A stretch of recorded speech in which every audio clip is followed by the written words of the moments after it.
বাঁশখালীতে ব্যতিক্রমী এক ঘটনা, চিকিৎসার খুঁজে নিজেই হাসপাতালে হাজির অসুস্থ কাক।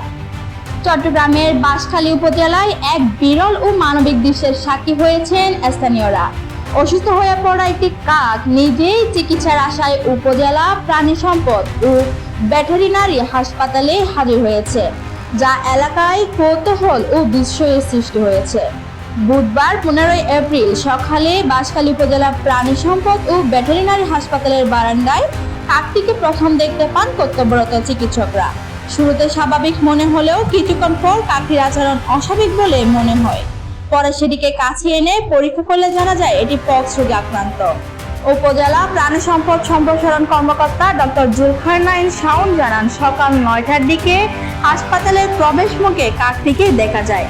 কিছুক্ষণ পর কাকটি নিচ থেকে ডাকতে ডাকতে চিকিৎসকদের কাছে এগিয়ে আসে। বিষয়টি অস্বাভাবিক মনে হওয়ায় সেটিকে হাতে নিয়ে পরীক্ষা করা হয়। তিনি আরও জানান, কাকটির শরীর জুড়ে পক্সজনিত ফোড়া দেখা যায়। তাৎক্ষণিকভাবে ক্ষতস্থান পরিষ্কার করে প্রয়োজনীয় ওষুধ প্রয়োগ করা হয়।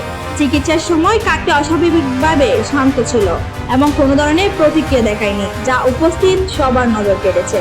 চিকিৎসকদের মতে যথাসময়ে চিকিৎসা না পেয়ে কাকের অবস্থা আরও খারাপ হতে পারত।